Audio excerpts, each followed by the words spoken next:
यहाँ पर हम देखेंगे क्वेश्चंस कुछ भी हो, हमें आंसर जो है वो ए ही डालना है। ए इसलिए डालना है क्योंकि जल्द से जो है हमारा एप्लीकेशन ये ओपन हो जाए बिना किसी रुकावट के।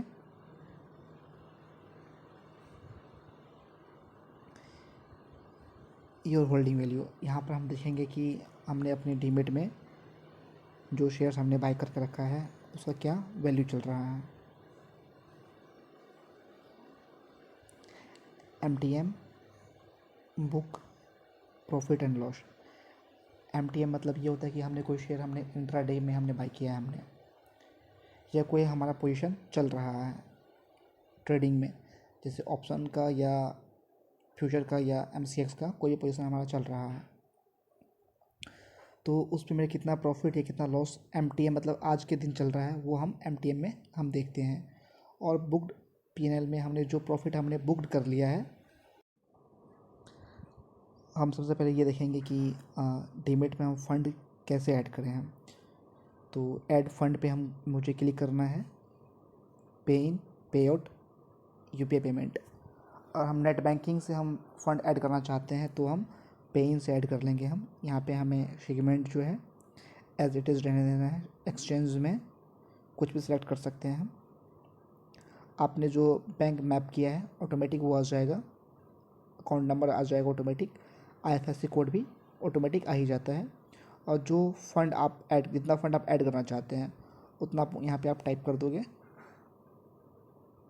और ऑटोमेटिक सबमिट करोगे तो ये आपको आपके नेट बैंकिंग के पेज पे ले जाएगा और वहाँ से आप अपना ID पासवर्ड डाल के अपना फ़ंड आप ऐड कर सकते हो। आप ये नेट बैंकिंग के थ्रू फंड आप ऐड करते हो। आप पे आउट,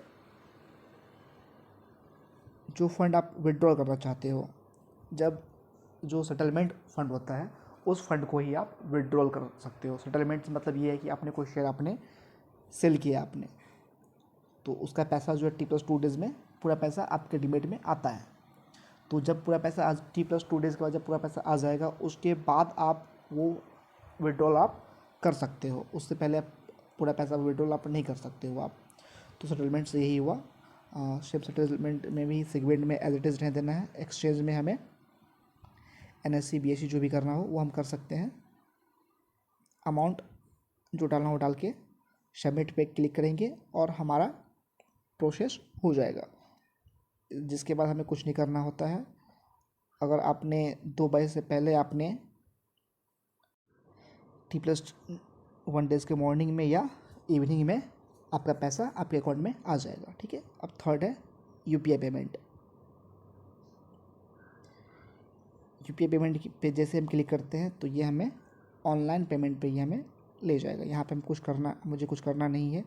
जो मेरा क्लाइंट कोड है मुझे वो डालना है, पैन नंबर डालना है, सबमिट करना है और उसके बाद जो हमारा UPI ID है हमें वो डालना होता है। जैसे मान लो कि आपका फ़ोनपे में आपका अकाउंट है UPI के लिए, तो आपका मोबाइल नंबर @YBL ये आपका UPI ID होता है। इसे हम VPA भी कहते हैं, वर्चुअल पेमेंट एड्रेस भी कहते हैं।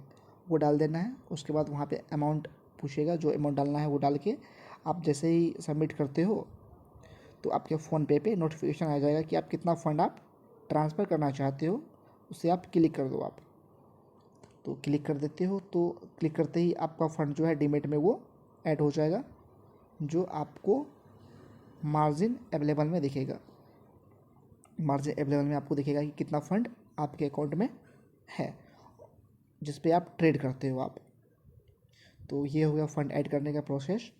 अब हम लोग देखते हैं मार्केट के बारे में। ठीक है।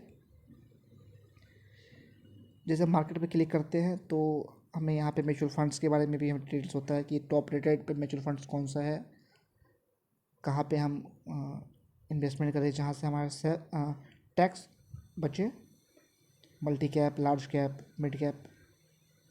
आप SIP 500 से भी स्टार्ट कर सकते हो आप, ये सब है। और यहाँ पे जब देखते हो आप कॉर्पोरेट एक्शन पे देखते हो आप, तो यहाँ पर आप देख सकते हो आप कि कौन से कंपनी का क्या क्या एक्टिविटी होने वाला है, उसका AGM कब होने वाला है, मतलब एनुअल जनरल मीटिंग कब होने वाला, वो इंटरेस्ट पेमेंट कब करने वाला, कब पेमेंट करेगा, उस पर डिविडेंड कब आएगा, बोनस कब आएगा, वो स्प्लिट कब डालेगा, वो ये सारा चीज़ आपको यहाँ पे देखने को मिलता है। यहाँ पे हमें एक्सपायरी डेट और रिकॉर्ड डेट पे हमें ध्यान देना होता है, ठीक है। तो अगर हम डिविडेंड के पर्पज से अगर हम किसी चीज़ को, कोई शेयर्स को हम बाय कर रहे हैं, तो हमेशा हम एक्सपायरी डेट से एक दिन पहले हम उसे बाय करेंगे, तो ही उस शेयर पे हमें डिविडेंड मिल पाता है। क्योंकि जब एक्सपायरी डेट से एक दिन पहले हम उसे बाय करेंगे तो T+2 डेज यानी रिकॉर्ड डेट के रोज़ आपके डीमेट में वो शेयर्स दिखेगा, उसके बाद आपके पास उस शेयर्स का डिविडेंड आपको मिलेगा। तो ये हमेशा आप याद रखिएगा कि डिविडेंड लेने के लिए हमें बाय करना होता है। अब इसके बाद देखते हैं हम फंड ट्रांसफ़र। सेम वही चीज़ है, लिमिट की लिमिट में हम ये देखते हैं कि कितना लिमिट बचा हुआ, कितना मार्जिन है, ये सब। उसके बाद लेजर, हमने कब कितना फ़ंड ऐड किया है, कब कितना विड्रॉल किया है, ये सब हम देख सकते हैं। हिस्टोरिकल ट्रेड रिपोर्ट, ये हिस्टोरिकल डेटा आपको यहाँ पे मिलता है। आईपीओ, कौन कौन सा आईपीओ अभी आया हुआ है और किस तरह से उसे आप ऑर्डर कर सकते हो, इसके लिए हमें ये आईपीओ आईपीओ पे क्लिक करके हम आईपीओ इनिशियल पब्लिक ऑफरिंग हम ले सकते हैं। यहाँ पे आपको अपना क्लाइंट आईडी डालना होता है, फिर जो कैप्चा कोड है वो डालना होता है, सबमिट आप कर दोगे आप, तो सबमिट करते ही आप आईपीओ के सेक्शन में चले जाओगे और वहाँ से आप किसी भी कंपनी के शेयर्स, जो कंपनी अपना आईपीओ लॉन्च करने वाली है, उसका आप आईपीओ आप ऑर्डर कर सकते हो आप। उसके बाद जब उसका अलॉटमेंट डेट आता है, अगर आपको अलॉटमेंट हुआ है तो आपके अकाउंट से पैसा वो डेबिटेड हो जाते हैं। अगर आपको अलॉटमेंट नहीं हुआ है तो आपके अकाउंट में पैसा जो है वो रिफ़ंड नहीं, अनब्लॉक हो जाता है, उस पैसे को आप यूज़ कर सकते हैं, ठीक है।